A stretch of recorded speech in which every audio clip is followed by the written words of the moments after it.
All right, welcome back. Month number 15, take 2. Let's just take a look at my deck first. So, you know that I have my main deck, and then I have my JLabs Beginner, which you can get. I've already talked about this. Is like my supplementary deck. This helped me to go through the Thai Kim grammar guide as like a supplementary deck.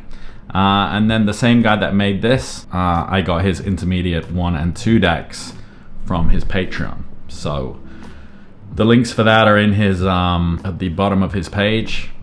If you go to shared decks and you type in Thai Kim, you get the anime deck, and you know, it was worth the $5. So what happened was I kind of tried to combine all these decks together, and I did something weird and it messed up. So I was just about to finish the beginner deck, or I did finish it. In fact, I just gotten through all the new cards and I messed something up.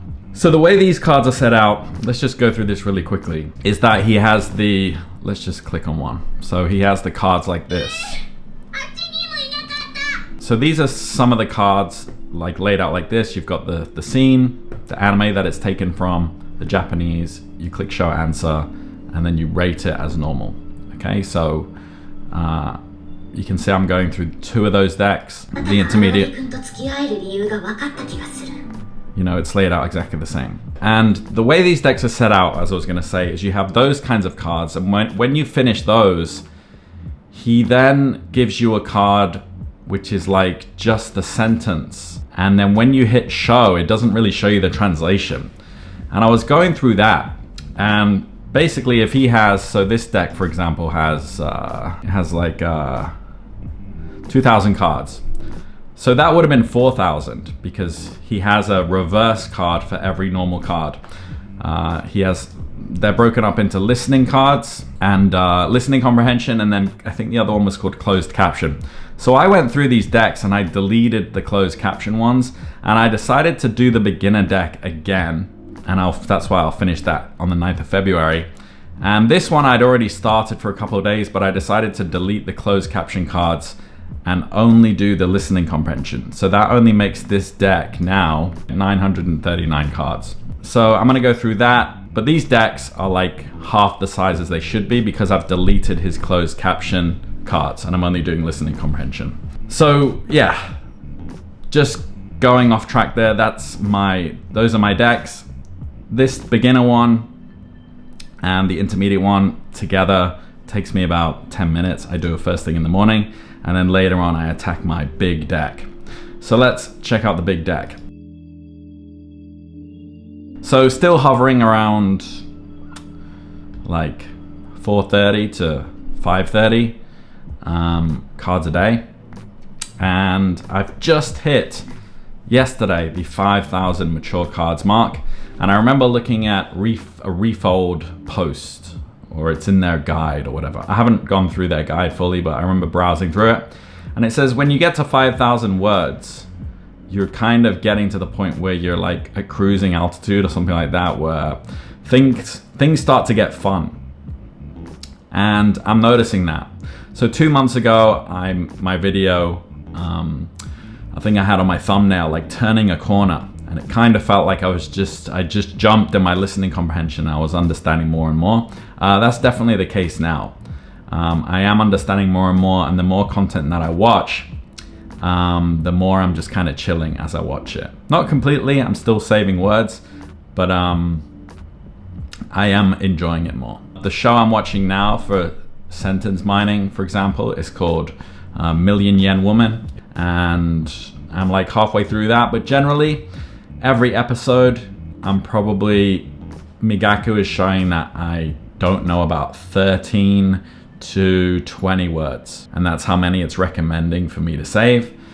And that's come down from, you know, regularly saving like 50 to 70 words an episode. So even though I'm doing 22 words a day learning, as you can see here, when I am adding words to my deck, I'll do like 1 episode a day, no matter how many words I need to save. So often, you know, it has been 50 to 70. So those words have come down a lot to about, I think the lowest I've had was like 7. That means that in the episode I was watching, it's like you don't know 7 words. Did it feel like that? No, because my listening comprehension also, you know, failed to pick up words that I knew, but just I'm not hearing. So I do need to, you know, listen more, basically what that means. My speaking, I found this month that, you know, watching a couple of Japanese YouTube channels, I'm like, oh, I want to comment on this in Japanese. So my output is kind of coming through. I remember a couple of months ago, I talked about the bridge between input and output, especially how I experienced it with Chinese, was actually typing and then speaking. So it was interesting to kind of have that, start having that same experience. I feel a lot more comfortable outputting via text when you've got a bit of time to think about it. Speaking, I find myself saying things to myself here and there. I start thinking up like a sentence I want to say, and then I'll try to say it and I'll look it up and I might be like kind of right. But the accuracy is still not there. But I do think I'll be able to get my point across. So on the output level, I am feeling the natural output kind of crawling out of my brain. There's really like one big mistake that I'm noticing, which you might have noticed when I showed my stats there. And that is my ratio. So I talked about this in the last video.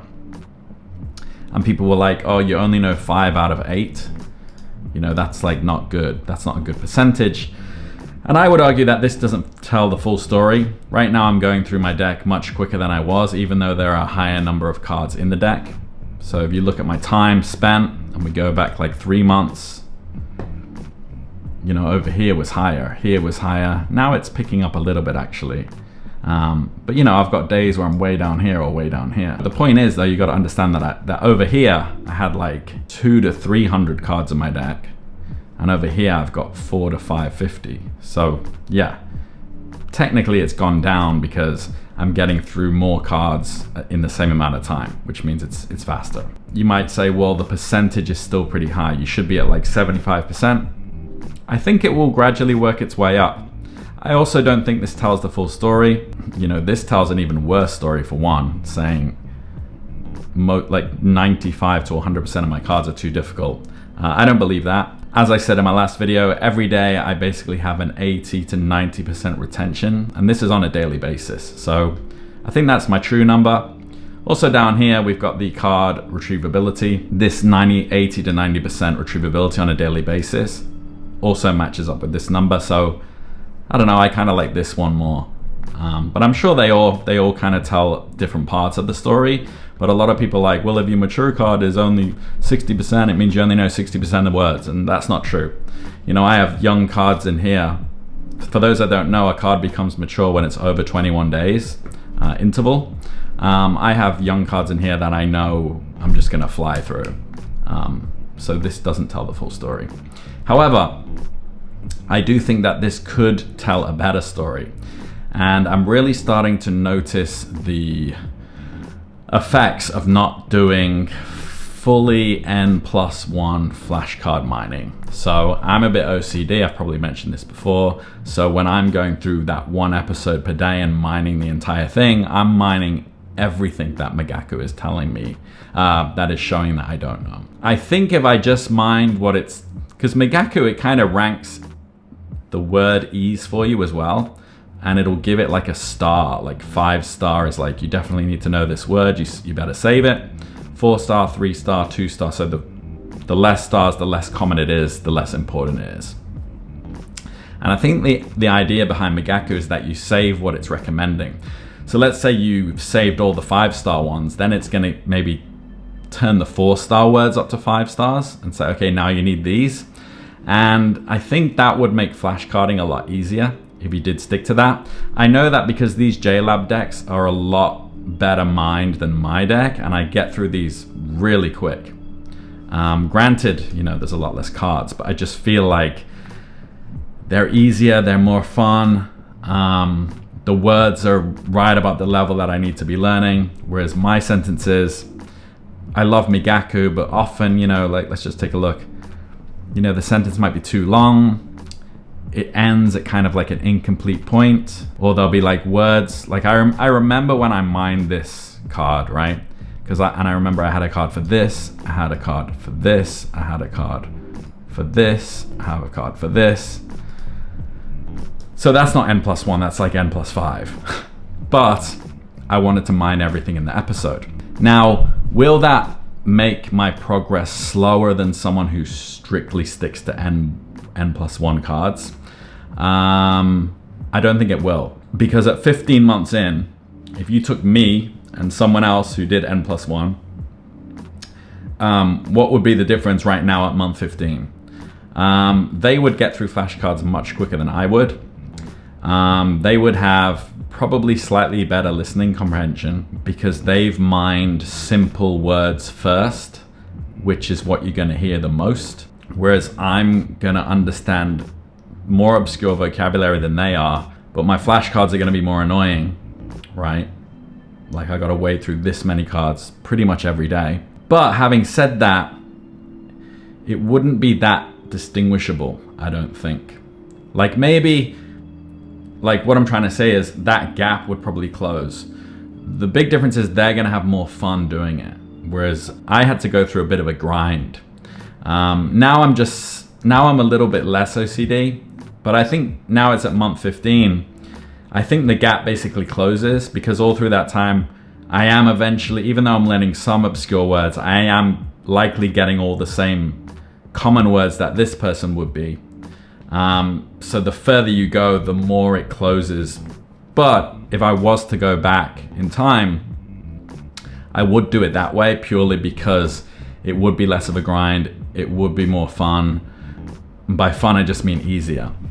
So I've really gone like up the face of the cliff rather than taking the stairs. If you want an analogy, I've taken the grindy hard route, which is punishment for my OCD, whereas I should have just taken the like, okay, Migako wants me to learn this 5-star word that's super easy, let me add that in, you know, and I'd still be doing 22 words a day, but I'd just be learning words more in the right order. So that's the mistake I've made. So if I was to give a bit of advice based on a mistake that I think I've made, is that don't be OCD about mining a whole episode just to get all the words. Just save what is recommended, especially if you're using Migako. Will it slow you down to a degree that is noticeable? I don't think it will. I think someone who's at 15 months, the same as me, and has been doing n+1 sentences strictly, we're probably still at about the same level. So it's not gonna slow you down. It's just gonna make the journey less fun if you let your OCD take over like I have. As long as you know, stick to how many new cards per day that you should be learning, it doesn't matter how many you save. So to wrap up, this is month number 15. My listening has gone up. My speaking is crawling out of my brain, like I said. Reading, again, it's only been through flashcards, but I have started reading stuff on Instagram. I still have Ready Player One, the book, which I haven't touched, but it's been with me now all around the world in my backpack and I haven't pulled it out, but that'll be something that I attack in the next couple months. This will be my last video about AJATT in Taiwan. I am heading to Japan for 3 months in exactly 16 days. So it's the 20th of November, it's about right, yeah. December 6th or 5th, I'm heading over there. And I'm thinking about getting a tutor. I'm looking at Native Camp, I'm looking at Hello Talk, I've been looking at actual schools in the area that I'm staying. But it'll be good to finish out the 18 months in Japan in the immersion environment. So I'm hoping to get to 10,000 words. This is the date that I figured out, February 24th. Finish this deck on February 9th, finishing these decks February, December. I'll be having to leave Japan on March 6th. So almost around about 2 weeks after I finish the 10,000, hit the 10,000 mark, I'll finish it in Japan. And then where am I going? I'll probably come back to Taiwan. It's pretty much my base. So that's it. I guess if you have any questions, drop them below. I was thinking about doing a live stream, you know, now that I've got 500 or so followers. If you would like to see a live stream where I just answer questions for like an hour or two on the weekend, let me know below. And if there's some interest, I'll set it up. Because really this has kind of been a diary for me. It'll be fun for me to reflect on this in the future, to let people know about my experience, and also, you know, like the mistake that I just told you, like outline some mistakes. I've got a couple of videos of things I've discovered during this journey, like my listening, how to do listening video has gotten a lot of positive comments. So it's just things like that that I'm noticing from the journey as well that I want to share. So any questions, drop them below. That's month number 15, take 2. And I'll catch you in the next one in Japan. Take care.